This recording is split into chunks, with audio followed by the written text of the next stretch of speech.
Çfarë do të thotë me të vërtet Krishtlindja kur dritat fiken dhe bie heshtja? Në natën më të pritur të vitit, një fëmijë përballej me urinë ndërsa e gjithë Tirana festonte. Por shpirti i Krishtlindjes, aq i harruar nga shumë kush, gjeti një zemër të gatshme për të vepruar. Nëse kjo histori ju interesoi, mos harroni të abonoheni në kanalin ton dhe na tregoni nga cili qytet po na ndiqni. Duke vazhduar, nata e Krishtlindjeve në Tiranë sillte atë ajër kontradiktor që vetëm qytetet e mëdha e njohin. Rrugët e zonës pranë sheshit Skënderbej shkëlqenin nga zbukurimet shumë ngjyrëshe të varura në përshtylla, dritat që vezullonin në vitrinat e dyqaneve dhe tingujt e këngëve të Krishtlindjeve që buçisnin nga altoparlantët e qendrave tregtare. Tregtia gëlonte nga njerëz që mbanin çanta plot me dhurata, fytyrat e tyre të ndriçuara nga pritja e darkës që po afrohej. Kishte një aromë panetoneje në ajër, përzier me aromën e kafes së freskët që dilte nga furrat e bukës dhe kafenet e shpërndara përgjatë trotuareve të mbushura me njerëz. Por jo gjithçka ishte dritë dhe gëzim në atë natë që i paraprinte Krishtlindjeve. Në cep të rrugës së Dibrës me bulevardin Dëshmorët e Kombit, pikërisht përballë një fure të vogël buke të quajtur Bukajon, një kontrast i dhimbshëm shfaqej para syve të atij që donte të shihte vërtet. Aty, një vajzë e vogël e imët, jo më shumë se 4 vjeçe, luftonte për të ngritur një thes mielli që peshonte pothuajse sa ajo vetë. Duart e saj të vogla ishin të ndotura me pluhur të bardhë, gishtat të skuqur nga sforcimi, dhe trupi i saj i dobët dridhej jo vetëm nga i ftohti i natës tiranase, por edhe nga raskapitja e një pune që asnjë fëmijë nuk duhet ta njihte. Vajza quhej Elira. Flokët e saj gështenjë ishin të shpupuritura, të lidhura në një bisht kali të bërë keq, dhe rrobat e saj ishin të arnuara, shumë të mëdha për trupin e saj të brishtë. Ajo gulçonte me çdo përpjekje për të ngritur thesin, sytë e saj ngjyrë kafe të zgurdulluar nga sforcimi, por kur nuk dorëzohej. Me çdo dështim, ajo merrte frym thellë dhe provonte përsëri, sepse e dinte që shpërblimi i saj varej nga kjo. Nuk ishin para ato që kërkonte. Ishin bukët e forta të ditës së mëparshme, ato që e zonja e furrës nuk i shiste dot më dhe që do të hidheshin. Për Elirën, ato bukë nënkuptonin ndryshimin mes të ngrënit të motrës së saj ose të kalonte edhe një natë tjetër e uritur. Brenda furrës, Donika, pronarja, vëzhgonte skenën përmes xhamit me një shprehje pa durimi. Ishte një grua rreth të 50-tave, me flokë të lyer bjond, gjithmonë e veshur me përparse të pastra dhe një qëndrim që e bënte të qartë se ajo e drejtonte atë biznes me dorë të hekur. Donika nuk ishte e keqe nga natyra, por jeta e kishte mësuar të ishte e ashpër. E ve prej 10 vjetësh, kishte rritur e vet me 2 fëmijë ndërsa mbante biznesin në këmbë, dhe kjo e kishte lënë me pak durim për dobësitë e të tjerëve. Ajo hapi derën e furrës dhe bërtiti, zëri i saj duke prerë ajrin e ftohtë të natës. Puno më shpejt nëse do buk, vajzë. Nuk kam gjithë natën në dispozicion. Elira uli kokën, e friksuar nga toni i ashpër, dhe dyfishoi përpjekjet e saj. Krahët e saj të vegjël dridheshin me forcë ndërsa përpiqej të zvarriste thesin për tokë, pasi ngritja ishte përtej forcave të saj. Njerëzit kalonin në trotuar, disa duke hedhur vështrime keqardhjeje, të tjerë duke e larguar shikimin shpejt, sikur injorimi i skenës mund të fshinte padrejtësinë e atij momenti. Një çift të dashuruarish komentuan me zë të ulët për situatën, por vazhduan rrugën. Një zonjë e moshuar pshërtiu dhe tundi kokën, por nuk u ndal. Të gjithë nxitonin, të gjithë kishin problemet e tyre, dhe ndërhyrja në punët e të tjerëve ishte diçka që jeta në qytetin e madh i mësonte njerëzit ta shmangnin. Ishte në këtë moment që Artan Basha ktheu cepin e rrugës. Artan ishte një burr impozant. Në moshën 52 vjeçare, kishte një qëndrim të drejtë, flokë të thinjur të krejur me kujdes prapa, dhe vishte një kostum gri pa asnjë rrudhë në një pallto të zezë leshi. Këpucët e tij shkëlqenin edhe në ndritën e dobët të shtyllave, dhe në kyçin e dorës së majtë mbante një orë zvicerane që kushtonte më shumë se sa shumë njerëz do të fitonin në vite pune. Gjithçka tek ai komunikonte sukses, pushtet dhe kontroll. Artan Basha njihej në qarqet e biznesit të Tiranës si një nga njerëzit më të pasur të qytetit, pronar i një rjeti firmash ndërtimi që kishin ngritur ndërtesa në të gjithë vendin. Por pas asaj fasade suksesi, kishte një histori që pak e dinin. Artan ishte një njeri thellësisht i vetmuar. Vila e tij pranë parkut të madh të Tiranës, me 5 dhomat e gjumit, pishinën e ngrohtë dhe kopshtin e projektuar nga një peizazhist i njohur, ishte gjithmonë bosh. Ai nuk ishte martuar kurrë, nuk kishte pasur kurrë fëmijë, dhe familja e tij ishte shpërndar me kalimin e viteve. Vëllai i tij i vetëm jetonte në jug dhe ata mezi flisnin. Festat e fundvitit I kalonte gjithmonë vetëm në shoqërinë e librave dhe një shishe vere, duke vështruar qytetin e ndriçuar nga dritarja e zyrës së tij. Atë natë, Artani po vinte nga një takim në një hotel aty pranë. Ishte një nga ato takimet bamirëse që pozicioni I tij e detyronte t'i frekuentonte, ku biznesmen të pasur mblidheshin për të ngrënë darka të shtrenjta dhe për të diskutuar donacione që më shumë shërbenin për të lehtësuar taksat sesa për të ndihmuar vërtet dig. Ai ishte larguar më herët I lodhur nga bisedat boshe dhe buzëqeshjet e rreme dhe kishte vendosur të ecte pak para se të thërriste shoferin e tij. Donte vetëm të pinte një kafe të shpejt, të ndjente lëvizjen e qytetit, të kujtonte se kishte jetë përtej sallave të mbledhjeve dhe kontratave milionere. Ishte atëherë që pa Elirën. Artani u ndal në mes të trotuarit sikur të kishte marrë një grusht në stomak. Fryma I ngeci në fyt. Aty, pikërisht përballë furrës së ndriçuar nga dritat e Krishtlindjeve, ishte një fëmijë që mezi qëndronte në këmbë, duke u përpjekur dëshpërimisht të zvarriste një thes mielli që ishte më I madh se ajo. Duart e tij filluan të dridheshin. Diçka në atë imazh e goditi me një forcë që ai nuk e priste, që nuk ishte I përgatitur ta ndjente. Pa pritur, nuk ishte më rruga e Dibrës ajo që shite. Ishte një rrugë me dhe në Kamz, në periferi të Tiranës, më shumë se 40 vjet më parë. Ai ishte djali 7 vjeçar me rroba të grisura, këmbëzbathur, me stomakun që I kërciste nga uria, I ndalur në derën e një furre duke kërkuar çdo gjë që mund t'i jepnin. Ai kujtonte mënyrën se si njerëzit e shikonin, me atë përzierje keqardhjeje dhe përbuzjeje, sikur të ishte më pak se njeri sepse ishte I varfër. Kujtonte poshtërimin e të qenit I detyruar të lypte, të nënshtrohej punëve të rënda vetëm për të fituar mbetje ushqimi. Zëri I Donikës që I bërtiste Elirës e solli përsëri në të tashmen. Kjo për ta që nuk bën punë këtu, e kuptove? Nëse do buk, duhet ta meritosh. Artani ndjeu diçka të digjej brenda në gjoks. Nuk ishte vetëm zemërim. Ishte një indinjat e thellë, viscerale, që vinte nga një vend që ai e kishte mbyllur prej dekadash. Pa menduar, këmbët e tij filluan të lëviznin. Ai kaloi rrugën me hapa të vendosur, palltoja duke I valvitur pas, dhe brenda pak sekondash ishte përballë furrës. Elira ngriti syt, e friksuar nga figura impozante që ishte shfaqur pranë saj. Ajo bëri një hap prapa, me droj, duke mbajtur thesin e miellit sikur të ishte e vetmja pasuri e saj në boll. Sytë e saj takuan ata të Artanit dhe për një moment pati vetëm heshtje. Donika, që vëzhgonte nga brenda furrës, rudhi vetullat. Ajo I njihte burrat si ai. Kostume të shtrenjta, qëndrim arrogant, tipa që mendonin se mund të shfaqeshin dhe të jepnin leksione morali pa I njohur realitetin e njerëzve. Ajo kryqëzoi krahët dhe doli nga furra, duke u vendosur në pragun e derës me një shprehje sfiduese. Mund t'ju ndihmoj me diçka, zotëri? Zëri I saj kishte një ton të prerë, por Artani nuk u trem. Ai tregoi me gisht Elirën, sytë e tij ende të ngulitur tek fëmia. Pse një vajzë e kësaj moshe po mbart peshë në këtë mënyrë? Donika ngriti supet, sikur pyetja të ishte tepër e qartë për të merituar përgjigje. Ajo do buk, ajo punon. Kaq e thjesht. Nuk po bëj bamirësi këtu, zotëri. Artani shtrëngoi grushtet brenda xhepave të palltos. Zëri I tij, kur doli, ishte I ulët por I ngarkuar me një autoritet që e bëri Donikën të bënte një hap prapa pa dashje. Kjo nuk është punë. Ky është shfrytëzim I një fëmije. Ajo mezi qëndron në këmbë dhe ti po I kërkon të mbaj thas që një I rritur do ta kishte të vështirë t'i ngrinte. Donika rrotulloi syt, e irrituar. Dëgjo, zotëri, unë nuk e di se kush mendoni se jeni, por kjo vajzë shfaqet këtu çdo ditë duke kërkuar ushqim.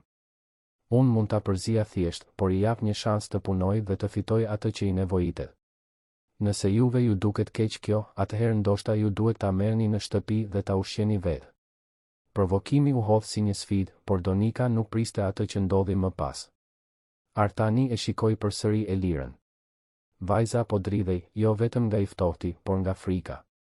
Ajo nuk e kuptonte mirë se çfarë po ndodhte, por e dinte se diskutimet mes të rriturve rrallë përfundonin mirë për të. Përvojat e saj në jetë e kishin mësuar të bëhej e padukshme, të mos tërhiqte vëmendjen, të pranonte çfarëdo që t'i jepnin dhe të largohej. Por Artani nuk mund të largohej thjesht. Ai ul në gjunjë, duke u bërë në nivelin e syve të Elirës dhe foli me një butësi që e befasoi edhe vetë atë. Si e ke emrin? Zëri I tij ishte I butë, diçka që Elira nuk ishte mësuar ta dëgjonte. Ajo hezitoi, duke parë shpejt Donikën sikur të kërkonte leje për të folur. Kur pronarja e forës vetëm sa u fri dhe ktheu fytyrën, Elira u përgjigj me një përshpërim pothuajse të padëgjueshme. Elira. Artani tundi kokën, një ny po I formohej në fy. Elira, pse je këtu? Pse po e bën këtë punë? Vajza kafshoi buzën e poshtme, sytë e saj filluan të shkëlqenin nga lotët e përmbajtur. Ajo nuk donte të qante. Të qaje nënkuptonte dobësi dhe dobësia nënkuptonte të mos e merrje bukën. Por butësia në zërin e atij burri të çuditshëm po thyente mbrojtjet që ajo kishte ndërtuar. Motra ime, ajo është e sëmur. Ajo ka nevojë të hajë. Fjalët dolën të ndërprera, sikur çdo rrokje të kushtonte një sforcim të pamas. Artani mbylli sytë për një moment, duke ndier një dhimbje të vjetër të zgjohej në gjoksin e tij. Ai e njihte atë histori. Ai e kishte jetuar atë histori. Ku është motra jote tani? Elira tregoi vagullisht në drejtim të një rrugice të errët që çonte në pjesën e pasme të lagjes, ku ndërtesat ja linin vendin ndërtimeve të pasigurta dhe barakave të improvizuara. Aty. Ne jetojmë aty. Artani u ngrit, vendimi I tij ishte marrë. Ai e shikoi Donikën me një shprehje që nuk linte vend për diskutim. Sa do t'i jepja asaj? Donika ra syt, e hutuar nga pyetja. Si the? Sa bukë do t'i jepje në këmbim të kësaj pune? Pronarja e forës hezitoi, qartësisht e parehatshme. 2 ose 3 bukë të vjetra. Të ditës së djeshme. Artani nxori portofolin nga xhepi I brendshëm I palltos. Ai e hapi dhe nxori disa kartëmonedha, duke ja zgjatur Donikës. Dua 10 bukë të freskëta. Dhe dua gjithashtu qumësht, gjalp, proshut dhe gjithçka që I nevojitet një familjeje për një darkë të denjë. Përgatite tani. Donika shikoi paratë, sytë e saj u zgjeruan. Ishte shumë më tepër se sa do të fitonte në një javë të tërë pune. Ajo I mori kartëmonedhat shpejt, sikur Artani mund të ndryshonte mendje, dhe hyri me nxitim në furrë për të përgatitur porosin. Artani ktheu vëmendjen tek Elira, e cila e vëzhgonte me një përzierje konfuzioni dhe shprese të ndrojtur. Ti do të më çosh tek motra jote. Nuk ke nevojë të mbartësh më asgjë. Unë do t'i marr të gjitha. Elira rahu syt, ende duke përpunuar atë që po ndodhte. Askush nuk kishte qenë kurrë kaq I sjellshëm me të. Askush nuk ishte kujdesur kurrë. Ajo tundi kokën ngadalë, ende me droj, por diçka në vështrimin e atij burri e bënte të ndjente se, ndoshta, mund t'i besonte. Ndërsa prisnin që Donika të përgatiste ushqimet, Artani vëzhgonte Elirën. Vajza po dridhej nga I ftohti, e veshur vetëm me një bluzë të hollë dhe pantallona të grisura në gjunjë. Pa menduar 2 herë, ai hoqi pallton e tij dhe ja vuri mbi supe. Palltoja ishte tepër e madhe, zvarritej për tokë, por ishte e ngrohtë dhe mbante erë të mirë, dhe Elira u mbështoll në të me një pëshertim lehtësimi. Donika u kthye me 2 çanta plot.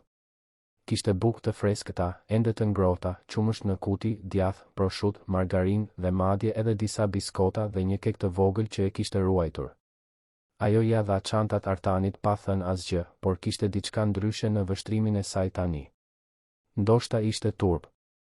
Ndoshta ishte thjesht parehatia e të pasurit mizorinë e saj të ekspozuar kaq hapur. Artani mori çantat dhe shikoi Elirën. Më ço tek motra jote. Ata ecën përgjath rrugës së Dibrës, duke kaluar pranë dyqaneve të ndriçuara dhe njerëzve të nxituar. Elira ecte përpara, ende e mbështjell me pallton e Artanit dhe ai vinte pas, duke mbajtur çantat e rënda pa asnjë sforcim. Njerëzit I shikonin me kuriozitet, ai burr I veshur në mënyrë të përsosur që ndiqte një fëmijë rruge, por askush nuk tha asgjë. Ata kthyen në një rrugë më të vogël, pastaj në një tjetër, derisa shkëlqimi I dritave të Krishtlindjeve filloi të zbehej. Trotuaret u bën më të ngushta, ndërtesat ja lanë vendin shtëpive të thjeshta dhe pastaj ndërtimeve edhe më të pasigurta. Aroma gjithashtu ndryshoi.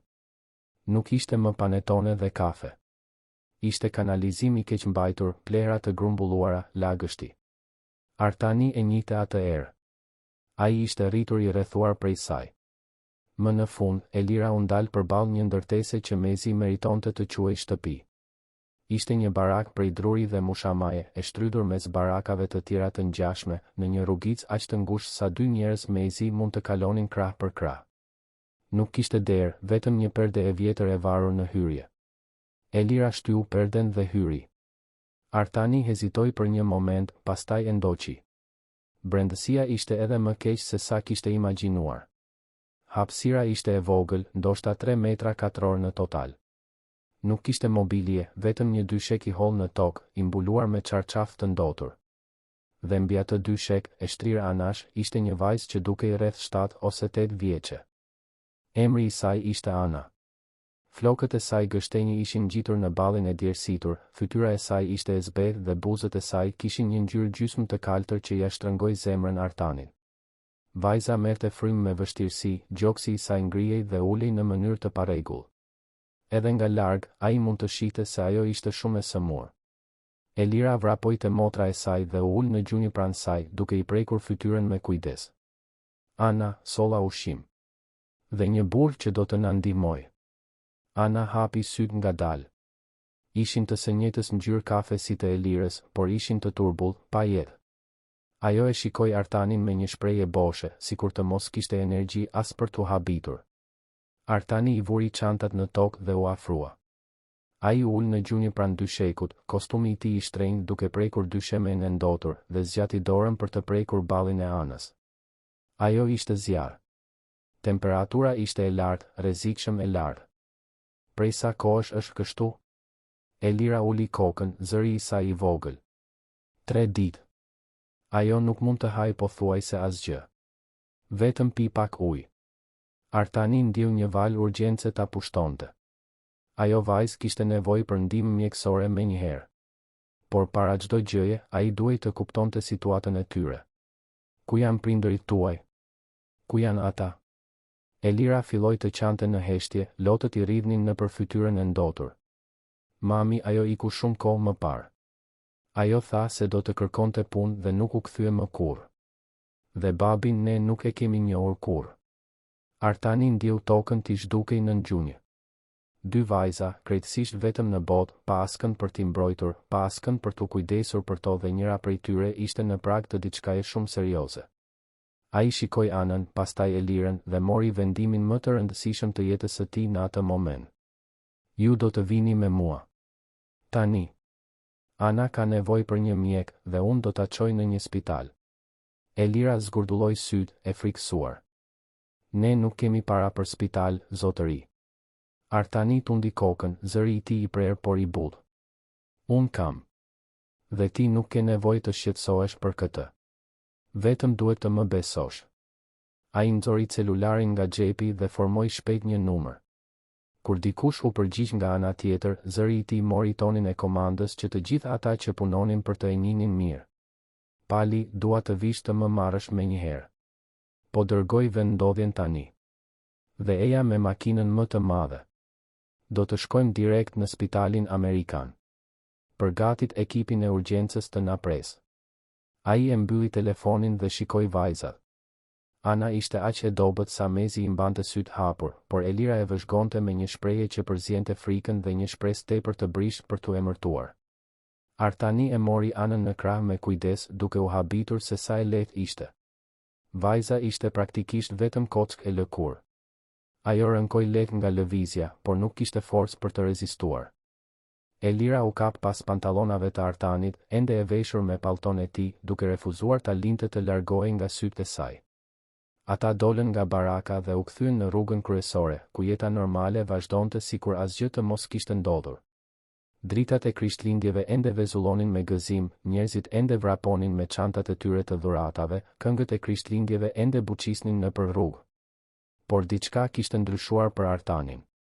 Diçka e thellë dhe e pakthyeshme. Në më pak se 10 minuta, një makinë zezë dhe luksoze u ndal në cep të rrugës. Pali, shoferi i Artanit prej më shumë se 15 vjetësh, doli shpejt dhe hapi derën e pasme.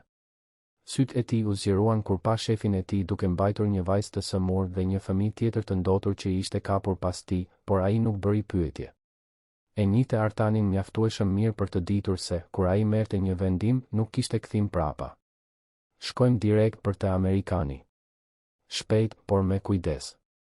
Po, zotëri. Makina u nis duke prerë trafikun e rënduar të Tiranës me shkathësinë e dikujt që njitet çdo rrugicë të qytetit. Brenda automjetit, Artani mbante anën në prerë, duke ndjerë temperaturën e saj të digjej përmes këmishës së tij të shtrenjtë. Elira ishte ulur pranë tij, sytë të ngulitur tek motra e saj, duart e vogla duke mbajtur fort dorën e anës. Gjithçka do të shkojë mirë, përshpëriti Artani, më shumë për vete se sa për vajzat. Gjithçka do të shkojë mirë. Por ndërsa makina përshpejtonte nëpër natën e Tiranës, duke kaluar nëpër lagjet e ndriçuara në drejtim të spitalit, Artani nuk ishte i sigurt për asgjë. Nuk ishte i sigurt nëse Ana do të mbijetonte. Nuk ishte i sigurt se çfarë po bënte, apo pse po e bënte. Gjithçka që dinte ishte se, për herë të parë në dekada, ai ndjente diçka përtej zbraztisë së vazhdueshme që kishte qenë shoqëruesja e tij për kaq shumë kohë. Ai ndjente një qëllim. Ai ndjente se, ndoshta, jeta po i jepte një shans të dytë për të bërë diçka që vërtet kishte rëndësi. Dhe ndërsa dritat e qytetit kalonin shpejt pranë dritares së makinës, Artan Basha, njeriu që kishte gjithçka por nuk kishte pasur kurrë asgjë, filloi të kuptonte se ajo natë Krishtlindjes do t'ia ndryshonte jetën përgjithmonë. Spitali Amerikan ngrihej madhështor në një zonë të mirë të Tiranës, kullat e tij prej xhami reflektonin dritat e qytetit si një fener shprehse për ata që mund të paguanin për shërbimet e tij. Ishte një nga spitalet më të shtrenjta dhe më të pajisura në vend, një vend ku biznesmen, personazhe të famshëm dhe politikan merrnin trajtim të klasit të parë. Për njerëzit e zakonshëm, veçanërisht për fëmijë si Ana dhe Elira, ai vend dukej se i përkiste një botë tjetër, një realitet tepër i largët për t'u ëndërruar. Por në atë natë Krishtlindjesh, ajo botë u hap për to makina e Artanit u ndal në hyrjen e urgjencës me një kërcitje të lehtë të frenave. Para se pali të mund të fikte motorin, 2 infermierë dhe një mjek e tashmë po vraponin drejt automjetit. Artani kishte telefonuar gjatë rrugës, duke përdorur ndikimin e tij për të siguruar që ekipi të ishte i përgatitur. Ai doli nga makina me anën në krah, vajza peshonte më pak se një pend kundër gjoksit të tij dhe menjëherë ekipi mjekësor e rrethoi.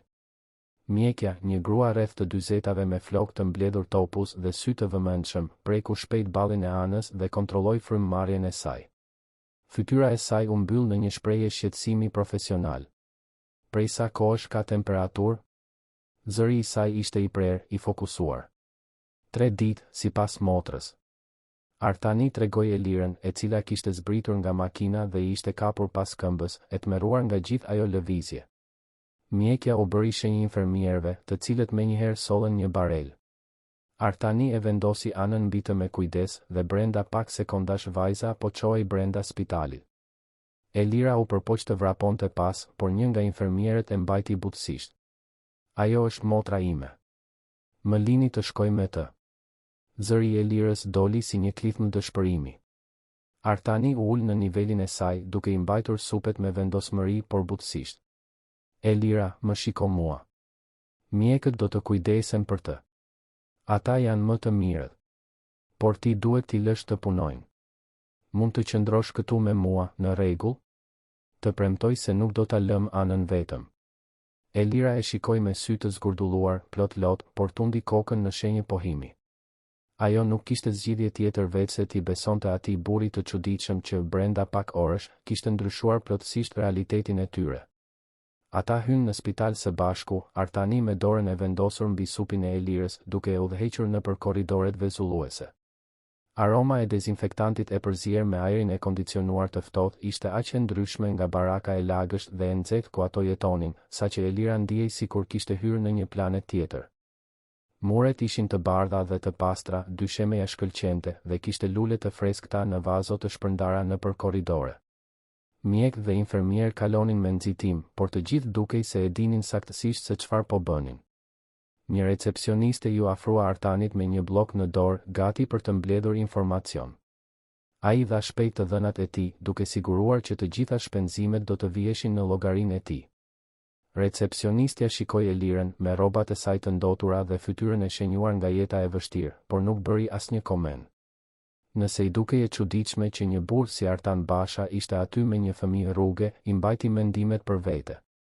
Ata u drejtuan në një dhomë pritjeje të rezervuar, larg zonës së përbashkët. Ishte një hapësirë komode, me divane të butë, një televizor me ekran të madh që luante muzikë të ulët dhe madje edhe një tavolinë me kafe, çaj dhe biskota. Elira shikoi përreth me sy të zgurdulluar, sikur të mos besonte se vende të tilla ekzistonin vërtet. Je e uritur? Pyeti Artani butësisht. Elira tundi kokën në shenjë pohimi. Artani i shërbeu një gotë me lëng portokalli dhe i vuri disa biskota në një pjatë të vogël. Vajza i mori të gjitha me duar të dridhura dhe filloi të hante ngadalë, por shpejt uria foli më fort dhe ajo i gëlltiti biskotat brenda pak sekondash. Artani i shërbeu më shumë dhe pastaj edhe pak, duke vëzhguar me zemër të shtrënguar se si ajo hante me gryksin e dikujt që nuk e dinte se kur do të ishte vakti i ardhshëm. Ndërsa Elira hante, Artani u ul në një nga divanet dhe nxori celularin nga xhepi. Mendja e tij po punonte me shpejtësi, duke përpunuar gjithçka që kishte ndodhur në orët e fundit. Ai, që kishte kaluar 30 vitet e fundit duke ndërtuar një perandori biznesi, që merrte vendime që lëviznin miliona euro çdo ditë, që negocionte me politikan dhe biznesmen të fuqishëm, papritur e gjente veten përgjegjës për 2 fëmijë që as nuk i njihte. Dhe pjesa më befasuese ishte se ai nuk pendohej. Në fakt, për herë të parë pas shumë kohësh, ai ndjente se po bënte diçka vërtet të rëndësishme. Por realiteti praktik shpejt filloi t'i trokiste në derë. Çfarë do të bënte pasi Ana të shërohej? Ku do të shkonin vajzat? Ai nuk mund t'i kthente thjesht në atë barak të tmerrshme. Por gjithashtu nuk e dinte nëse kishte të drejtë të merrte vendime për jetën e tyre. Ishin çështje të komplikuara që përfshinin shërbimin social, autoritetet, burokracinë. Artani ishte mësuar të zgjidhte probleme komplekse, por kjo ishte ndryshe. Kjo përfshinte jetë njerëzore, fëmijë të pambrojtur, dhe ai nuk ishte i sigurt se si të vepronte. Mendimet e tij u ndërpren kur dera e dhomës së pritjes u hap. Ishte mjekja që kishte marrë në dorë Anën. Artani u ngrit menjëherë dhe Elira la biskotën që po hante, sytë e saj të ngulitur tek doktoresha. Si është ajo? Zëri i Artanit doli më i shqetësuar se sa kishte ndërmend. Mjekja pshertiu dhe u ul në një nga karriget, duke i bërë shenja Artanit të bënte të njëjtën gjë. Ajo shikoi Elirën dhe pastaj përsëri Artanin, duke zgjedhur fjalët me kujdes. Situata e saj është delikate. Ajo ka një infeksion të rëndë respirator me gjas pneumoni. Temperatura e lartë për kaq shumë ditë e ka dobësuar shumë organizmin e saj. Përveç kësaj, ajo shfaq shenja të qarta të kequshyrjes së rëndë dhe anemisë. Trupi i saj po lufton kundër disa fronteve në të njëjtën kohë. Elira shtrëngoi fort dorën e Artanit, gishtat e saj të vegjël duke i shtrënguar të tij. Ai mund ta ndjente se po dridhej. A do të bëhet mirë? Pyetja doli si një pëshpërim e frikësuar. Mjekja e shikoi vajzën me dëmshuri. Do të bëjmë gjithçka që mundemi. Ajo po merr antibiotik të fortë dhe serum për hidratim. Duhet të ulim temperaturën dhe të luftojmë infeksionin.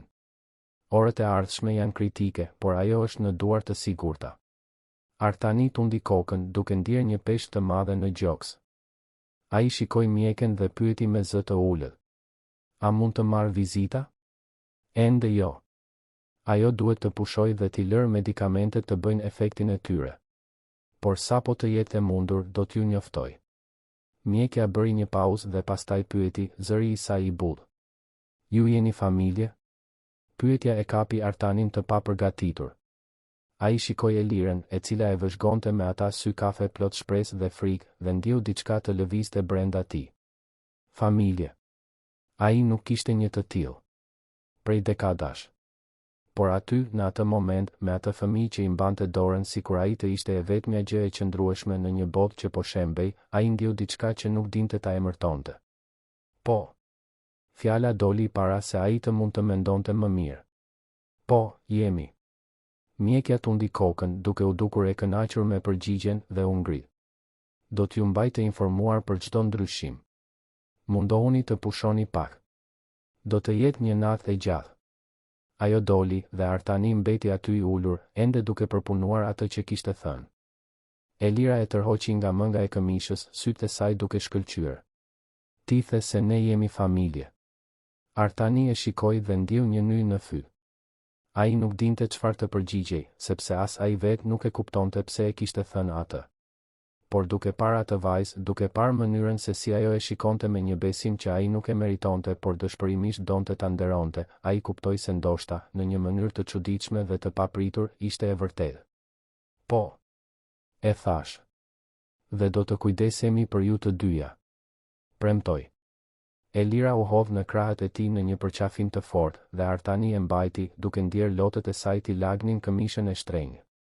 Ai I kaloi dorën nëpër flokët e shpupuritur të vajzës, dhe për herë të parë në dekada, lejoi që edhe lotët e tij të binin. Orët u zvarritën në atë dhomë pritjeje. Artani I telefonoi Palit dhe e dërgoi të merrte rroba të pastra për Elirën në një dyqan që ishte ende I hapur, si dhe disa artikuj higjienik personal. Ndërsa prisnin, ai e ndihmoi Elirën të bënte një dush në një nga banjat private të spitalit. Vajza kishte turp në fillim, por Artani thiri një infermiere të sjellshme të quajtur Besa për ta ndihmuar, dhe së bashku ata arritën ta bënin atë të pastër dhe të paraqitshme.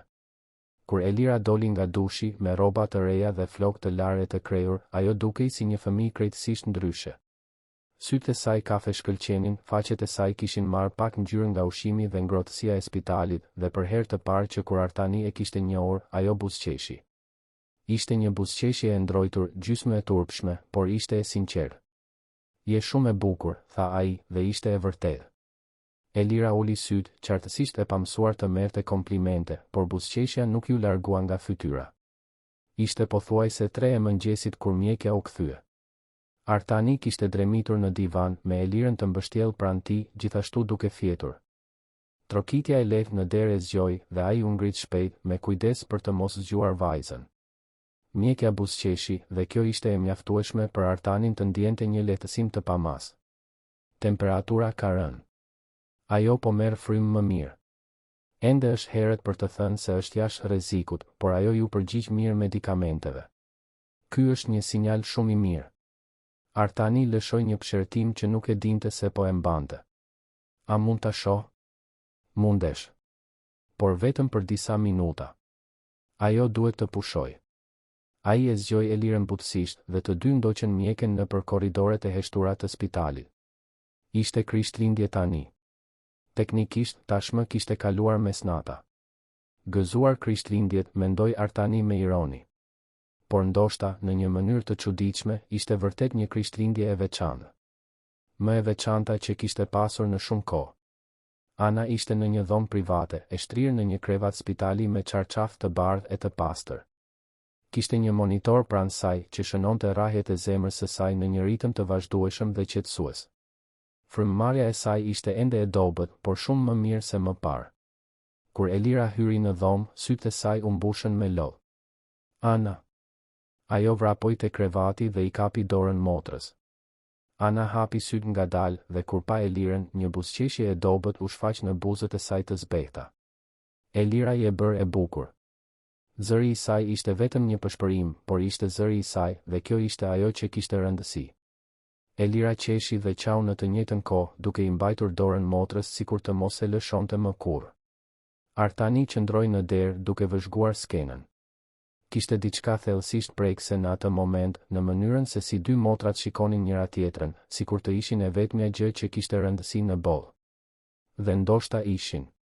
Për to, njëra ishte gjithçka që tjetra kishte. Ana ktheu kokën dhe pa Artanin. Sytë e saj kafe, aq të ngjashëm me ata të Elirës, e studiuan me kuriozitet. Kush je ti? Para se Artani të mund të përgjigjej, Elira foli e para, zëri I saj plot entuziazëm. Ai është Artani. Ai na ndihmoi, Ana. Ai solli ushqim dhe na solli këtu.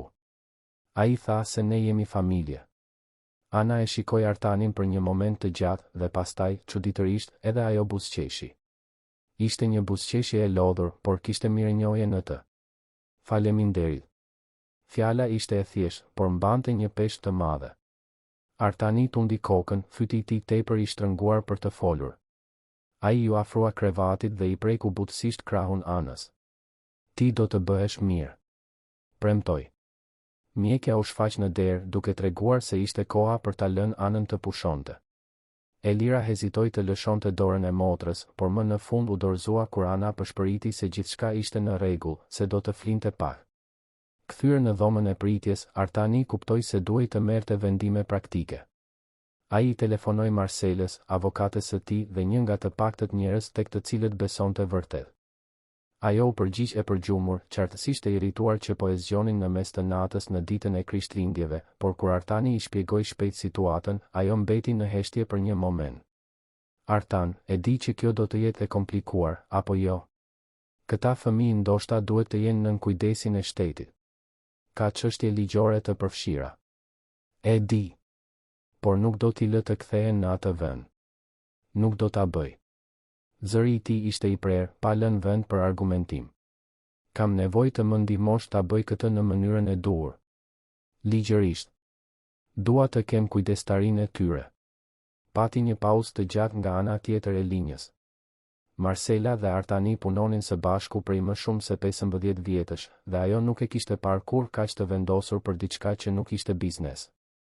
Në rregull. Do të filloj të hulumtoj se çfarë duhet të bëjmë. Por Artan, je i sigurt? Kjo do të ndryshojë plotësisht jetën tënde. Artani shikoi Eliren, e cila kishte rënë përsëri në gjumë në divan, e mbështjell me batanien që një infermiere kishte sjellë. Shpreha e saj ishte paqësore për herë të parë, pa peshën e shqetësimit që ajo kishte mbajtur që kur ai e kishte njohur. Jam i sigurt. Ai e mbylli telefonin dhe u ul pranë Elirës, duke e vëzhguar teksa flinte. Mendja e tij ishte plot me mendime, kujtime dhe emocione që i kishte ruajtur për kaq shumë kohë sa pothuajse kishte harruar se ekzistonin. Ai mendoi për fëmijërinë e tij, për netët kur kishte fjetur i uritur, me të ftohtë, pa e ditur nëse do të mbijetonte deri të nesërmen.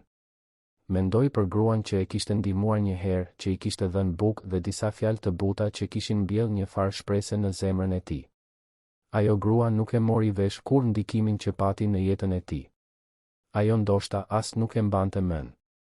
Por ai e mbante mend. Dhe tani, dekada më vonë, jeta po i jepte shansin të ishte ai person për dikë tjetër.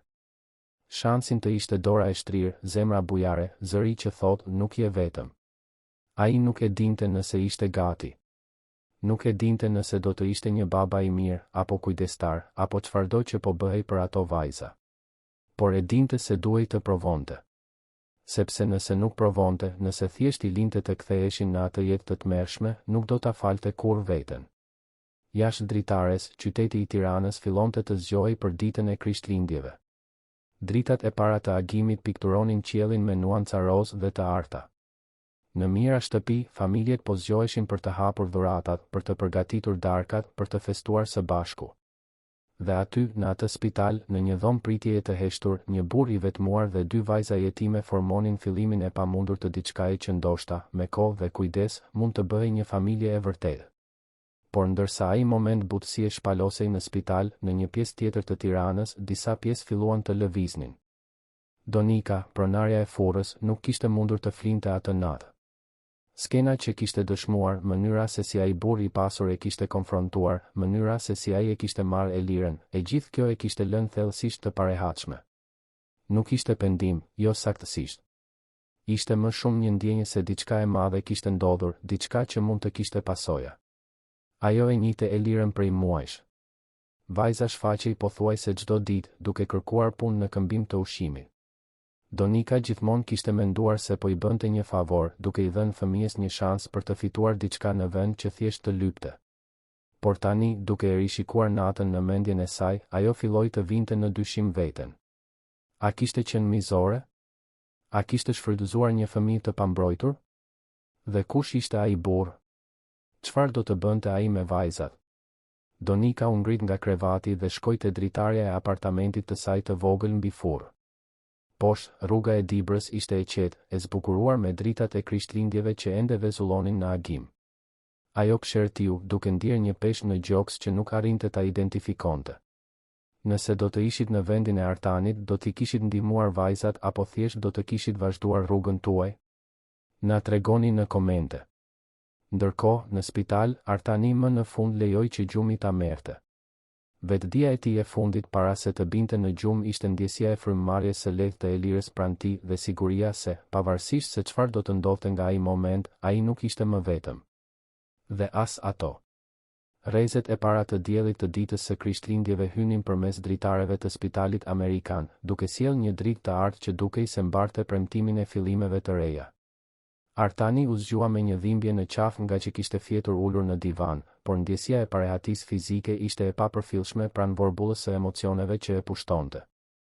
Pranë tij, Elira ende flinte thellë, më në fund duke pushuar vërtet për herë të parë pas ditësh, ndoshta javësh. Ai u ngrit me kujdes për të mos e zgjuar dhe shkoi te dritarja. Poshtë, Tirana shtrihej në të gjitha drejtimet, një metropol gjigant që kur nuk flinte vërtet. Edhe pse ishte Krishtlindje, kishte makina në rrugë, njerëz që ecnin, jeta që ndodhte. Por për Artanin, gjithçka dukej ndryshe atë mëngjes. Ishte sikur po e shite qytetin për herë të parë, me sy që më në fund shinin përtej numrave, kontratave dhe bizneseve që kishin përcaktuar jetën e tij për kaq shumë kohë. Dera u hap lehtë dhe një infermiere hyri, e njëjta Besa që kishte ndihmuar me Elirën natën e kaluar. Ajo buzëqeshi kur pa Artanin zgjuar. Mirë mëngjes, zoti Basha. Solla kafe dhe disa gjëra për mëngjes. Ajo vendosi një tabaka mbi tavolinën e vogël. Dhe kam lajme të mira. Ana e kaloi natën stabile. Temperatura nuk u kthye dhe ajo po i përgjigjet shumë mirë antibiotikëve. Artani ndjeu një lehtësim të pamasta për shkonte. A mund ta shoh? Sigurisht. Mjekja përgjegjëse tashmë ka autorizuar vizita më të gjata. Por ndoshta është më mirë ta lëm vogëlushen të flej edhe pak. Besa shikoi Elirën me butësi. Ajo pati një natë të vështirë para se të arrinte të flinte. Artani ra dakord. Ai piu kafen e nxehtë që Besa kishte sjell, duke ndier pijen t'i ngrohte trupin e lodhur. Ndërsa pinte, mendja e tij filloi të punonte mbi implikimet praktike të gjithçkaje që kishte ndodhur. E hëna do të ishte ditë pune, dhe ai do të duhej të vinte në lëvizje një sër veprimesh ligjore për të siguruar që mund të kujdesej për vajzat siç duhet. Por para kësaj, ai duhej të kuptonte më mirë situatën e tyre. Kush ishin prindërit e tyre? Pse ishin braktisur? A kishte ndonjë familje që mund të gjendej? Reflektimet e tij u ndërpren kur celulari i tij vibroi. Ishte një mesazh nga Marcela, avokatja e tij. Ajo tashmë kishte filluar të punonte, edhe pse ishte ditë feste. Mesazhi ishte i gjatë, duke detajuar hapat e nevojshëm për të nisur një proces kujdestarie. Do të kishte përfshirje të shërbimit social, vizita nga asistent social, verifikime të së kaluarës, vlerësime psikologjike. Nuk do të ishte e lehtë apo e shpejtë, por ishte e mundur. Marcela e mbyllte mesazhin duke thënë se tashmë kishte kontaktuar disa të njohur që mund të ndihmonin për të përshpejtuar procesin. Artani u përgjigj shpejt duke falënderuar dhe pastaj u ngrit për të shkuar të shihte Anën. Ai e mbuloi Elirën me batanie, duke u siguruar që ajo ishte rehat dhe doli nga dhoma në heshtje. Dhoma e Anës ishte në fund të korridorit. Kur Artani hyri, e gjeti vajzën zgjuar, të ulur në krevat me disa jastëk që i mbështesnin shpinën.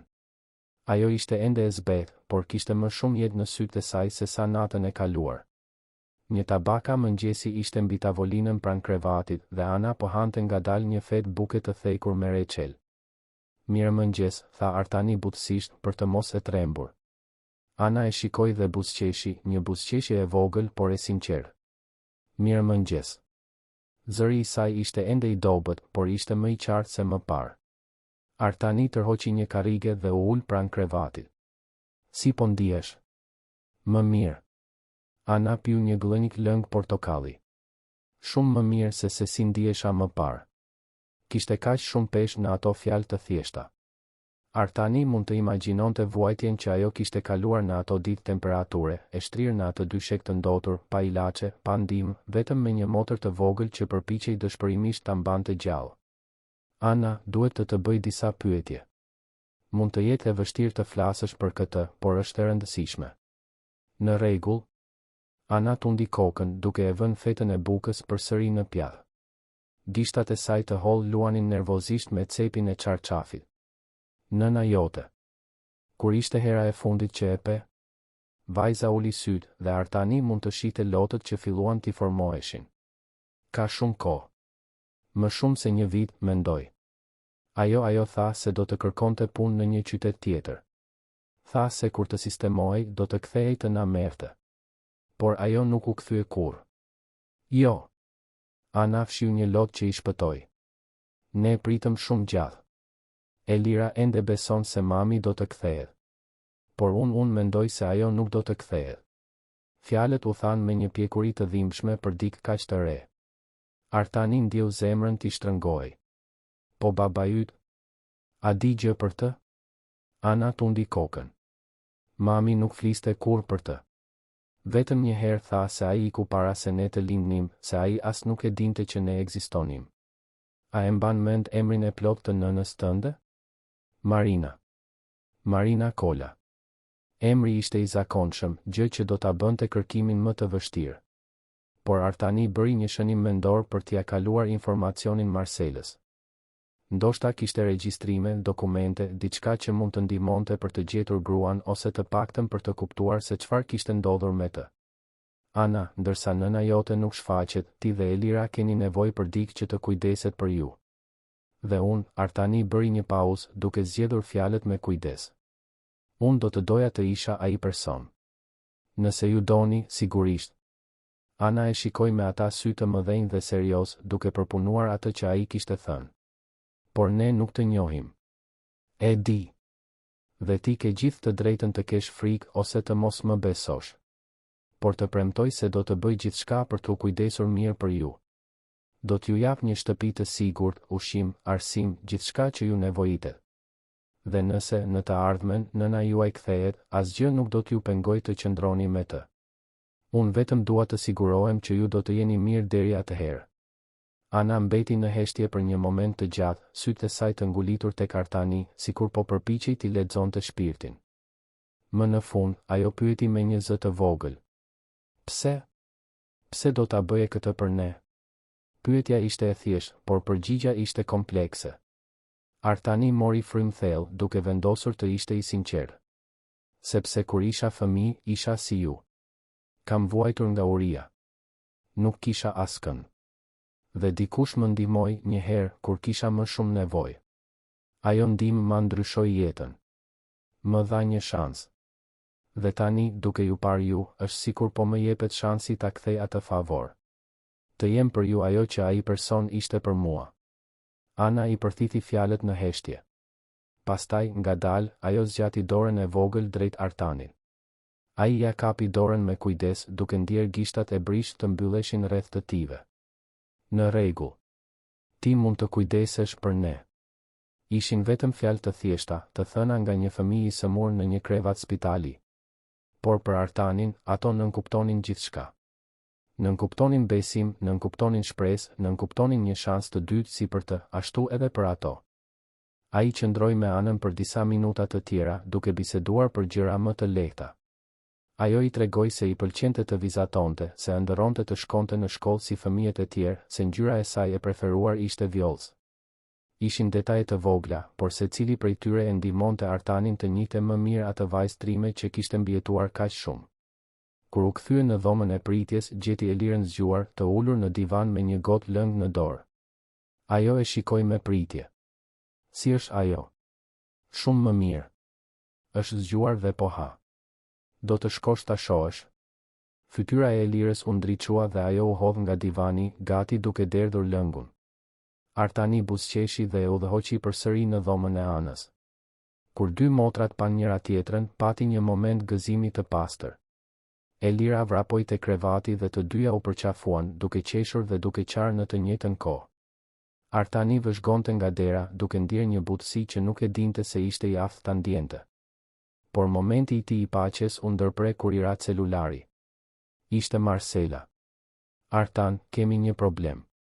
Zëri i saj ishte i tensionuar. Ai doli nga dhoma dhe u përgjigj me zë të ulët. Çfarë? Dikush ka bërë një denoncim në shërbimin social. Kanë thënë se ti ke marrë 2 fëmijë rrugë dhe i ke çuar në një spital pa autorizim ligjor. Ata duan të flasin me ty menjëherë. Artani shtrëngoi dhëmbët. Kush e bëri denoncimin? Nuk e di me siguri, por kam dyshimet e mia ndoshta dikush nga spitali që i është dukur situata e çuditshme, ose ajo bëri një pauzë. Ose ajo pronarja e furrës. The se pate një debat me të dje. Donika. Sigurisht që do të ishte ajo. Me gjas nga frika se Artani do ta denonconte për shfrytëzim të fëmijëve, ajo kishte vendosur të sulmonte e para, duke hedhur dyshimin mbi të. Çfarë të bëj? Marcela pshertiu. Bashkëpuno. Nuk ke zgjidhje tjetër. Do të jem aty brenda 1 ore. Mos fol me askën nga shërbimi social derisa të arri unë. Dhe Artan ruaj qetësinë. Ti nuk ke bërë asgjë të gabuar, por situata është delikate. Ai e mbylli telefonin duke ndier një frustrim të pamas. Ishte e pabesueshme. Ai kishte shpëtuar 2 fëmijë që ishin në rrezik real, kishte shpenzuar një pasuri për kujdesin mjekësor, po përpiqej të bënte gjën e duhur dhe tani po trajtohej si i dyshuar për diçka të errët. Por Artani nuk ishte një njeri që tërhiqej lehtë. Ai kishte ndërtuar një perandori duke u përballur me vështirësi shumë më të mëdha se burokracia qeveritare. Nëse donin të vinin në dyshim qëllimet e tij, le të vinin. Ai kishte burimet, kontaktet dhe, më e rëndësishmja, të vërtetën në anën e tij. Ai u kthye në dhomë dhe i gjeti vajzat duke biseduar me gjallëri. Ato ndaluan kur e pan të hynte, duke vënë re tensionin në fytyrën e tij. Ndodhi gjë? Pyeti Ana, zëri i saj i shqetësuar. Artani detyroi një buzëqeshje qetësuese. Asgjë e madhe. Vetëm disa gjëra të mërzitshme të rriturve që duhet t'i zgjidh. Por mos u shqetësoni. Gjithçka do të shkojë mirë. Ai nuk donte t'i tremte, por e dinte se së shpejti do t'i duhej t'u shpjegonte se do të vinin njerëz për të bërë pyetje, se do të kishte një hetim. Ishte pjesë e procesit, por ai do të bënte të pamundurën për t'i mbrojtur nga çdo stres shtesë. Marcela arriti në spital në më pak se 1 orë, e veshur kasual por me çantën e saj të punës nën krah. Ajo ishte një grua rreth të 40-tave, me flokë të zinj të lidhur bisht, syze me skele të hollë dhe një shprehje që nuk toleronte marrëzi. Ajo e gjeti Artanin në dhomën e pritjes dhe ata biseduan me zë të ulët ndërsa Besa, infermierja, qëndronte me vajzat. Njerëzit e shërbimit social janë rrugës. Marcela hapi çantën dhe filloi të organizonte dokumentet. Tashmë kam përgatitur një deklaratë që shpjegon ngjarjet e dieshme. Kam gjithashtu regjistrimet mjekësore të Anës që provojnë se ajo ishte në një situatë rreziku real dhe se ndërhyrja jote ishte e nevojshme. Po për denoncimin, do të shohim se çfarë kanë. Por Artan duhet të jesh i përgatitur për mundësinë që ata t'i marrin vajzat në një strehë të përkohshme ndërsa hetojnë. Shpreha e Artanit u ashpërsua. Kjo nuk do të ndodhë. Marcela i vuri dorën në krah, zëri i saj i prerë por i bull. E di që ti kujdesesh për to, por duhet të ndjekësh procedurat ligjore. Nëse reziston, do ta përkeqësosh situatën për të gjithë, veçanërisht për Anën dhe Elirën. Artani e dinte se ajo kishte të drejtë, por ideja për të parë ato vajza duke u marrë, pas gjithçkaje që kishin kaluar, ishte e padurueshme. 2 orë më vonë, 2 përfaqësues të shërbimit social arritën në spital. Një grua rreth të 50-tave e quajtur Vera dhe një burr më i ri i quajtur Roberto. Të dy kishin shprehje serioze por jo armiqësore. Ata u prezantuan me mirësjellje dhe kërkuan të bisedonin me Artanin privatisht. Biseda ishte e gjatë dhe e detajuar. Artani shpjegoi çdo hap të asaj që kishte ndodhur natën e kaluar, që nga momenti kur pa Elirën deri te vendimi për t'i sjellë në spital. Marcela e plotësoi me dokumente dhe prova që mbështesnin historinë e tij. Përfaqësuesit bën pyetje rreth qëllimeve të tij, të kaluarës së tij, aftësisë së tij për t'u kujdesur për fëmijët. Vera, këshilltarja më e vjetër, ishte veçanërisht e përpiktë. Ajo donte të dinte gjithçka. Më në fund, ajo u mbështet në karrige dhe kryqëzoi krahët. Zoti Basha, e kuptoj që qëllimet tuaja duken të mira. Por duhet të kuptoni pozicionin ton. Shfaqen 2 fëmijë në një situatë të pambrojtur, pa dokumentacion të duhur dhe një burr i pasur që ato nuk e njihnin deri dje i çon në një spital. Është detyra jon të hetojmë. E kuptoj plotësisht. Dhe jam i gatshëm të bashkëpunoj plotësisht. Por këto vajza kanë vuajtur mjaftueshëm. Ato kanë nevojë për stabilitet, jo për më shumë trauma. Roberto, këshilltari më i ri, shikoi dokumentet në tavolinë. Kushtet mjekësore të më të madhes ishin kritike. Nëse nuk do të kishit ndërhyrë zoti Basha, ajo mund të kishte, ai e la fjalin në ajër, por kuptimi ishte i qartë. Vera pshertiu. Do të na duhet të bëjmë një vlerësim të plotë të situatës. Duhet të përpiqemi të gjejmë nënën e fëmijëve, të verifikojmë nëse ka të afërm të tjerë dhe të vlerësojmë nëse ju jeni i përshtatshëm për të qenë kujdestari i tyre i përkohshëm. Sa kohë do të marrë kjo? Disa javë, ndoshta 1 muaj. Gjatë kësaj periudhe, normalisht fëmijët do të qëndronin në një strehë. Artani filloi të protestonte, por Marcela e ndërpreu shpejt. A ka ndonjë mundësi për kujdestari të përkohshme emergjente? Duke pasur parasysh se Ana është ende në trajtim mjekësor dhe se ndarja e motrave do të shkaktonte vuajtje shtesë, Vera dhe Roberto shkëmbyen vështrime. Ishte e qartë se ata ishin të ndarë. Më në fund, Vera foli. Është e mundur. Por do të duhej të bënim vizita të rregullta dhe Zoti Basha do të duhej të pranonte vlerësime psikologjike si për veten ashtu edhe për fëmijët. Përveç kësaj, çdo shenjë se vajzat nuk po trajtohen mirë dhe ato do të largohen menjëherë. Pajtohem me të gjitha kushtet. Artani nuk hezitoi. Dhe kishte një tjetër komplikacion. Roberto shfletoi letrat e tij. Kemi marrë informacion se kishte një situatë të punës së fëmijëve të përfshirë. Një furrë buke pranë qendrës. Duhet ta hetojmë edhe këtë. Donika. Artani ndjeu një kënaqësi të errët. Plani i saj për t'ia hedhur fajin atij ishte kthyer kundër saj. Ai dha të gjitha detajet që kishte për situatën në furrë dhe Marcela shtoi se kishte dëshmitar që mund të konfirmonin shfrytëzimin. Pas një ore tjetër diskutimesh dhe dokumentesh, këshilltarët më në fund ranë dakord për kujdestarinë e përkohshme me një listë të gjatë kushtesh. Artani do të nënshkruante gjithçka që ishte e nevojshme. Ai vetëm donte të sigurohej që Ana dhe Elira do të qëndronin me të. Kur Vera dhe Roberto u larguan, Artani u rrëzua në divanin e dhomës së pritjes, i raskapitur. Marcela u ul pranë tij, duke ruajtur dokumentet. Ja dole, tha ajo me një gjysmë buzëqeshje. Për momentin, të paktën. Ky është vetëm fillimi, apo jo? Ajo tundi kokën. Do të jetë një betejë e gjatë. Por Artan, a je i përgatitur për këtë? Për ta ndryshuar plotësisht jetën tënde? Ai mendoi për pyetjen. Jeta e tij më parë ishte e zbrazët, e vetmuar, e mbushur vetëm me punë dhe më shumë punë. Tani, kishte 2 fëmijë që vareshin prej tij, që kishin nevojë për të. Ishte e frikshme, dërmuese dhe krejtësisht ndryshe nga gjithçka që ai njihte. Por për herë të parë në dekada, ai ndjente se kishte një qëllim të vërtetë. Jam i përgatitur. Marcela buzëqeshi, një shprehje e sinqertë këtë herë. Atëherë le ta bëjmë siç duhet. Do të më duhen të gjitha informacionet që mund të gjejmë për Marina Kolën. Nëse ajo është gjallë dhe mund të gjendet, do ta gjejmë. Dhe do të zbulojmë historinë e plotë të këtyre vajzave.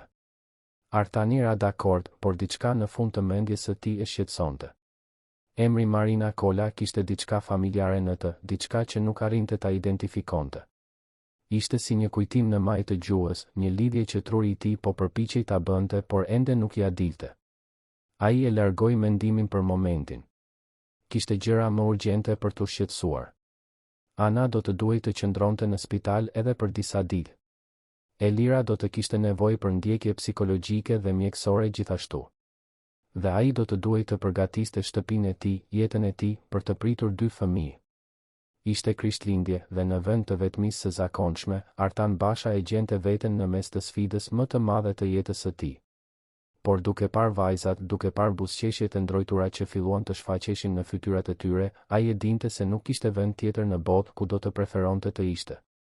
3 javë kishin kaluar që nga ajo natë Krishtlindjesh që ndryshoi gjithçka. Vila e Artanit pranë parkut të madh, më parë një mauzole i heshtur suksesi dhe vetmie, tani kumbonte me zëra fëmijësh, të qeshura të ndrojtura dhe tinguj hapash të vegjël që vraponin nëpër korridoret e mermerit. Ana kishte dalë nga spitali pas 10 ditësh trajtimi intensiv dhe që atëherë 2 motrat po përshtateshin me realitetin e ri të jetës së tyre. Transformimi nuk kishte qenë i lehtë. Ana ende kishte nevojë për ndjekje të rregullt mjekësore dhe ilaçe për të forcuar sistemin e saj imunitar të dobësuar nga vite kequshqyrjeje. Elira kishte ankthje të shpeshta, duke u zgjuar në mes të natës duke thirrur nënën e saj dhe duhej kohë derisa të qetësohej përsëri. Të dyja ishin në terapi, duke punuar për të kaluar traumën e braktisjes dhe varfërisë ekstreme që kishin njohur. Por kishte përparime. Ana kishte shtuar peshë, faqet e saj kishin rifituar ngjyrën dhe sytë e saj shkëlqenin me një gjallëri që nuk ekzistonte më parë. Ajo kalonte orë të tëra duke vizatuar me materialet e artit që Artani i kishte blerë, duke krijuar botë plot ngjyra fantazie ku gjithmonë kishte familje të lumtura dhe shtëpi plot me ushqim.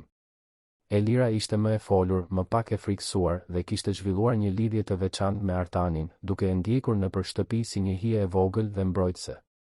Artani, nga ana tjetër, po zbulonte aspekte të vetes që nuk e dinte se ekzistonin.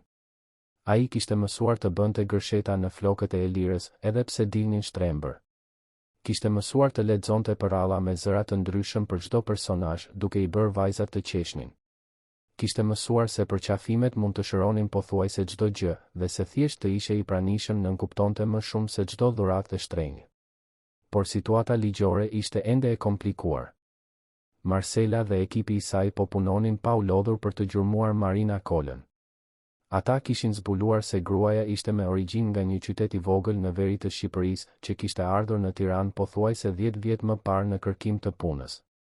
Regjistrimet tregonin se ajo kishte punuar në punë të ndryshme të përkohshme, pastruese, kuzhiniere, punonjëse shtëpie, por kur nuk kishte qëndruar shumë gjatë në asnjë vend. Regjistrimi i fundit i punësimit formal të Marinës datonte 18 muaj më parë, në një shtëpi familjare në një nga lagjet e Tiranës. Marcela kishte arritur të merrte kontaktin e ish punëdhënësve dhe kishte caktuar një intervistë për atë pasdite. Artani kishte vendosur të shkonte personalisht duke marrë vajzat me vete. Ndoshta ato mund të kujtonin diçka, ndonjë detaj që do të ndihmonte për të bashkuar pjesët e enigmës së historisë së nënës së tyre. Shtëpia ishte elegante, një ndërtesë dykatëshe me një kopsht të mirë mbajtur. Ata u pritën nga zonja drita, një zonjë me flokë të bardhë dhe sy të butë që duhet të ishte rreth të 70-tave. Ajo i ftoi të gjithë brenda, duke ofruar kafe dhe biskota ndërsa u ulën në dhomën e ndenjes. Marina Kola. Zonja drita përsëriti emrin me mendim. Po, ajo punoi këtu për gati 2 vjet. Ishte një grua e mirë, punëtore, por gjithmonë shumë e trishtuar. Mund të shihej se mbante një peshë të madhe në zemër. A e dini se çfarë ndodhi me të? Pse u largua? Pyeti Artani, duke e mbajtur tonin e tij të kujdesshëm. Ana dhe Elira ishin ulur pranë tij, duke i kushtuar vëmendje çdo fjale. Zonja drita pshertiu. Ajo kishte probleme shëndetësore që po përkeqësoheshin. Filloi të kishte dhimbje të forta, mungonte në punë. Këmbëngula që të shkonte te mjeku, madje i ofrova të paguaja unë, por ajo kishte frikë. Thoshte se nuk kishte dokumente në rregull, se nuk mund të kërkonte ndihmë zyrtare sepse kishte frikë se do t'i humbiste vajzat. Fjalët e goditën Artanin si një grusht. Marina kishte frikë të humbiste vajzat. Me gjas sepse tashmë ishte e sëmur, tashmë e dinte se nuk do të mund të kujdesej për to siç duhet. Ai kishte lënë jo nga braktisja, por nga një përpjekje e dëshpëruar për t'i mbrojtur? A keni ndonjë ide se ku shkoi? Zonja drita tundi kokën. Ajo thjesht nuk u kthye një ditë. U shqetësova, u përpoqja ta telefonoja, por numri që kisha nuk funksiononte më. Ajo ishte gjithmonë shumë e rezervuar, kur nuk fliste shumë për jetën e saj personale. Por pati një herë, zonja bëri një pauzë, sikur po rikthente një kujtim të largët. Pati një herë kur ajo shikoi një foto të vjetër që kisha në mur dhe filloi të qante. Ishte një foto nga inaugurimi i qendrës tregtare Univers, atje në vitet 80. Artani ndjeu një të dridhur t'i përshkonte shtyllën kurrizore. Qendra tregtare Univers. Babai i tij kishte punuar në ndërtimin e asaj qendre tregtare. Ai e mbante mend sepse ajo kishte qenë një nga punët e fundit të babait të tij para se të zhdukej nga jeta e tij kur Artani ishte vetëm 6 vjeç. A thua? A e keni ende atë foto?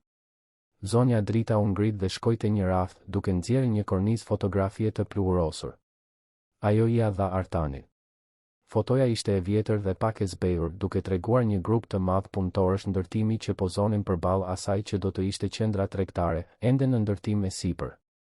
Dhjetëra fytyra të qeshura, burra me helmeta dhe rroba pune. Artani e studioi foton me kujdes, zemra i rrite me shpejtësi. Dhe pastaj e pa. Në këndin e majtë të fotos, një burr i ri rreth të 20-tave, me një buzëqeshje të gjerë dhe sy që Artani do t'i njihte kudo. Ishte babai i tij. Kastriot Basha. Dhe pranë tij, pjesërisht e fshehur nga një punëtor tjetër, ishte një grua e re. Ajo nuk vishte rroba ndërtimi, ishte qartësisht aty vetëm për të vizituar dikë. Një grua me flokë të gjatë gështenjë dhe sy që, edhe përmes cilësisë së dobët të fotos së vjetër, dukeshin familjar. Artani ndjeu botën t'i rrotulloi rreth tij. Ajo grua ajo ishte shumë e re për të qenë Marina, por ngjashmëria ishte mbresëlënëse. Ai e ktheu foton dhe pa diçka të shkruar me dorë në anën e pasme, pothuajse e fshirë nga koha, Kastrioti B dhe Karolina, qershor 1984. Karolina. Jo Marina. Por mbiemri. Kola. A ishte e mundur që? Zoti Basha. Zëri I zonjës drita e solli përsëri në të tashmen. Jeni mirë? Jeni zbehur. Artani pastroi fytin duke u përpjekur të organizonte mendimet. Zonja Drita, kur Marina e shikoi këtë foto, a tha gjë? Po. Zonja mbylli syt duke u përpjekur të kujtojë. Ajo tha diçka si nëna ime fliste shpesh për këtë vend. Ajo tha se nëna ime e njohu baban tim këtu. Por unë nuk e njoha kur atë.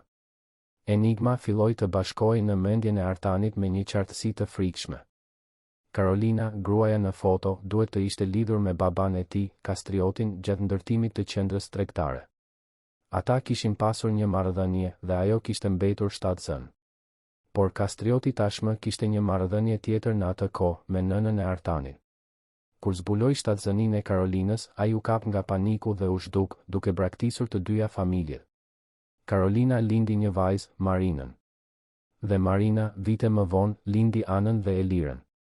Që do të thoshte? Artani shikoi vajzat pranë tij dhe e vërteta e goditi me një forcë shkatëruese. Ana dhe Elira nuk ishin thjesht dy fëmijë që ai kishte shpëtuar në një moment dëmshurie. Ato ishin mbesat e tij. Familje gjaku. Lidhja që ai kishte ndjerë që nga momenti I parë nuk ishte vetëm empati, ishte një lidhje që shkonte më thellë se sa ai mund ta imagjinonte. Iu desh një moment për të përpunuar informacionin. Zonja Drita e vëzhgonte me shqetësim dhe vajzat e shikonin të hutuara nga reagimi I tij. Më në fund, Artani u ngrit, zëri I tij doli I ngjirur. Zonja Drita, a keni ndonjë ide për spitalet apo klinikat ku Marina mund të ketë shkuar? Ndonjë vend që ajo e përmendi? Zonja mendoi për një moment. Ajo foli një herë për spitalin shtetëror. Tha se ishte I vetmi vend ku të merrnin pa bërë shumë pyetje. Por kjo ishte shumë kohë më parë. Artani falenderoi dhe u largua shpejt duke I marrë vajzat përsëri në makinë. Mendja e tij ishte në kaos. Ai telefonoi menjëherë Marcelës duke I shpjeguar gjithçka që kishte zbuluar. Artan, kjo ndryshon gjithçka. Zëri I Marcelës ishte plot urgjencë. Nëse mund ta provosh këtë lidhje familjare, procesi I kujdestarisë bëhet shumë më I fortë. Por së pari duhet të gjejmë Marinën ose të paktën të konfirmojmë se çfarë ka ndodhur me të. Po shkojmë në spitalin shtetëror. Tani. Spitali shtetëror ishte I pamas, një kompleks ndërtesash që u shërbente mira njerëzve çdo ditë. Por Marcela kishte kontakte dhe me ndihmën e një asistenteje sociale që I detyrohej disa favore, ata arritën të kishin akses në regjistrime. U deshën orë kërkimi duke kaluar nëpër arkiva dhe sisteme kompjuterike, por më në fund e gjetën. Marina Kola ishte shtruar në spital 16 muaj më parë, me një gjendje të avancuar të një sëmundjeje serioze. Ajo kishte qëndruar e shtruar për 3 javë dhe pastaj ishte transferuar në një qendër trajtimi të specializuar. Qendra ishte në një zonë tjetër të qytetit, një institucion modest por I mirë mbajtur. Kur arritën atje, një kryeinfermiere e quajtur Rozana I priti. Fytyra e saj u zbut kur dëgjoi emrin Marina. Marina është këtu. Ajo është në kujdes paliativ. Gjendja e saj është terminale, por është stabile për momentin. Flet pak, por është e vetëdijshme. Artani ndjeu këmbët t'i dridheshin. Ana dhe Elira, që kishin qëndruar të qeta gjatë gjithë kërkimit, papritur e kuptuan se çfarë po ndodhte. Nëna jon është këtu? Zëri I Anës doli si një pëshpërim e dridhur. Rozana shikoi vajzat, sytë e saj u mbushën me lodh. Ju jeni vajzat e saj. Ajo flet për ju çdo ditë. Ajo po përpiqej t'ju mbronte. Nuk donte që ta shinit kështu. A mund ta shoh mamin? Elira filloi të qante. Të lutem, dua ta shoh mamin. Rozana shikoi Artanin, I cili tundi kokën në shenjë pohimi. Ajo I udhëhoqi nëpër një korridor deri në një dhomë të vogël, por të ndriçuar nga drita e diellit që hynte nga dritarja. Dhe aty, e shtrirë në një krevat spitali, ishte një grua që dukej shumë më e vjetër se 30 e pak vitet e saj. Marina Kola kishte flokë gështenjë të thinjur, fytyrën e shenjuar nga vuajtja, por kur sytë e saj pan anën dhe e lirën të ndalura në derë, diçka në to u ndez. Diçka që kishte qenë e vdekur për kaq shumë kohë u kthye në jetë. Vajzat e mia, zëri i saj ishte i dobët, por i ngarkuar me emocion. Vajzat e mia. Ana dhe Elira vrapuan te krevati, duke përqafuar nënën e tyre dhe duke qarë. Marina i mbajti me atë pak forcë që kishte, lotët i rridhnin në përfytyrë. Më vjen keq. Më vjen kaq keq. Unë vetëm doja t'ju mbroja. Nuk doja që ta shinit mamin kështu. Artani qëndroi në derë duke dëshmuar ribashkimin me zemër të shtrënguar. Pas disa minutash, Marina e shikoi atë mbi kokat e vajzave të saj. Kush je ti? Si gjete vajzat e mia? Artani u afrua ngadalë. Emri im është Artan Basha. Unë i gjeta vajzat tuaja disa javë më parë. Ana ishte shumë e sëmur.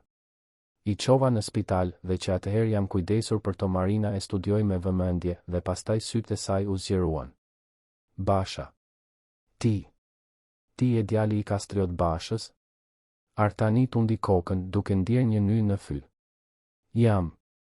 Marina mbylli sytë, lot të heshtur duke rrjedhur. Nëna ime fliste për të. Karolina, nëna ime ishte Karolina Kola. Ajo e donte baban tënd, por ai e la kur mori vesh se ishte shtatzën me mua. Ajo e kaloi gjithë jetën duke pritur që ai të kthehej, por ai nuk u kthye kurrë. Ajo vdiq vetëm duke më treguar histori për dashurinë e saj. Artani ndjeu lotët e tij të fillonin të binin. Babai im na braktisi edhe ne. Isha 6 vjeç. Ai nuk u kthye më kurrë. E kalova gjithë fëmijërinë pa e kuptuar pse. Marina hapi sytë dhe e shikoi. Historitë tona janë kaq të ngjashme. Të dy të braktisur nga i njëjti njeri. Të dy duke vuajtur për zgjedhjet që ai bëri. Por nuk ka nevojë të jetë kështu për vajzat e tua, tha Artani, zëri i tij i prerë pavarësisht lotëve. Marina, e di që je e sëmur. E di që nuk ke shumë kohë. Por të premtoj se do të kujdesem për Anën dhe Elirën. Ato janë familja ime. Nuk do t'i braktis siç na braktisën prindërit tanë. Marina e shikoi për një moment të gjatë, duke i studiuar fytyrën sikur po përpiqej t'i lexonte shpirtin. Pastaj, ngadalë, ajo tundi kokën. Mund ta shoh këtë tek ti ke një zemër të mirë. Ti je ndryshe nga babai yt. Ajo shtrëngoi duart e vajzave të saj. Vajza, dëgjoni mamin. Unë nuk do të mund të qëndroj me ju për shumë gjallë. Por Artani, ai do të kujdeset për ju. Ai është familje. Familje e vërtetë. Dhe unë dua që ju të qëndroni me të. A mund ta bëni këtë për mamin? Ana dhe Elira qanin, të kapura pas nënës së tyre, por të dyja tundën kokën në shenjë pohimi. Marina e shikoi përsëri Artanin. Faleminderit. Që i gjete. Që i shpëtove. Që je njeriu që babai yt nuk ishte kurrë. Fjalët thyen diçka brenda Artanit. Ai ju afrua krevatit dhe i kapi dorën Marinës dhe të pesë qëndruan aty së bashku, një familje e shkatëruar nga braktisja dhe dhimbja, por e ribashkuar nga dëmshuria dhe dashuria. Në ditët në vijim, Artani organizoi gjithçka ligjërisht. Me Marcelën që punonte pa pushim, ata arritën të përshpejtonin procesin e kujdestarisë, veçanërisht tani që kishte konfirmimin e lidhjeve familjare dhe autorizimin e drejtpërdrejtë të Marinës. Ana dhe Elira e vizitonin nënën e tyre çdo ditë, duke kaluar orë të tëra pranë saj, duke bërë vizatime, duke treguar histori, thjesht duke qenë të pranishme. Marina mbeti e vetëdijshme dhe relativisht rehat për 2 javë të tjera. Ajo e përdori këtë kohë të çmuar për t'u dhënë lamtumirën siç duhet vajzave të saj, për të treguar histori nga koha kur ishin foshnjë, për të kërkuar falje për të gjitha herët kur nuk mundi t'i mbronte siç donte. Ajo gjithashtu bisedoi gjatë me Artanin, duke ndarë kujtime të nënës së saj, Karolinës, dhe historikë që kjo i kishte treguar për Kastriotin. Ishte gjatë një prej këtyre bisedave që Marina i dha Artanit një zarf të zverdhur. Brenda ishte letra që Karolina i kishte shkruar Kastriotit, një letër që nuk ishte dërguar kurrë sepse ajo nuk e dinte se ku kishte shkuar ai. Ishte një letër dashurie, hidhërimi, faljeje.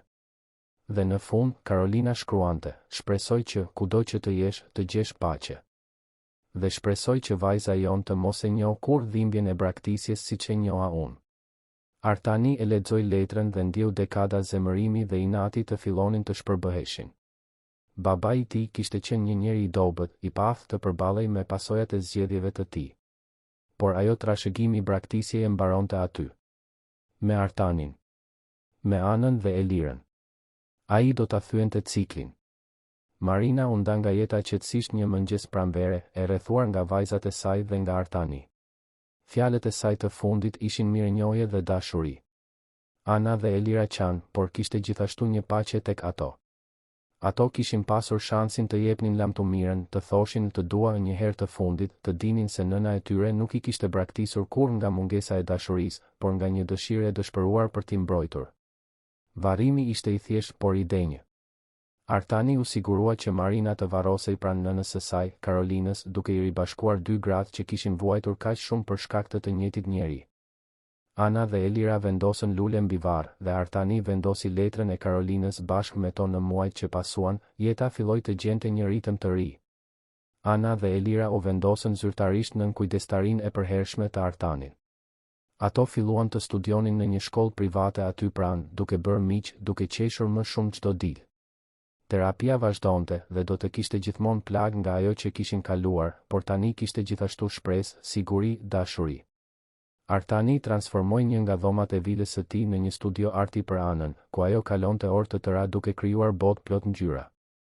Dhoma e Elirës u dekorua me yje që shkëlqenin në errësirë, sepse ajo ende kishte frikë nga errësira ndonjëherë dhe yjet e bënin të ndihej e sigurt. Kompania e Artanit vazhdonte të funksiononte, por tani ai punonte më pak orë, duke I dhënë përparësi kohës me vajzat. Ai shkonte në mbledhjet e shkollës, ndihmonte me detyrat e shtëpisë, bënte darkën në netët kur kuzhinierja kishte pushim. Ai u bë baba, jo nga biologjia, por nga zgjedhja. Dhe zbuloi se ishte zgjedhja më e mirë që kishte bërë ndonjëherë në gjithë jetën e tij.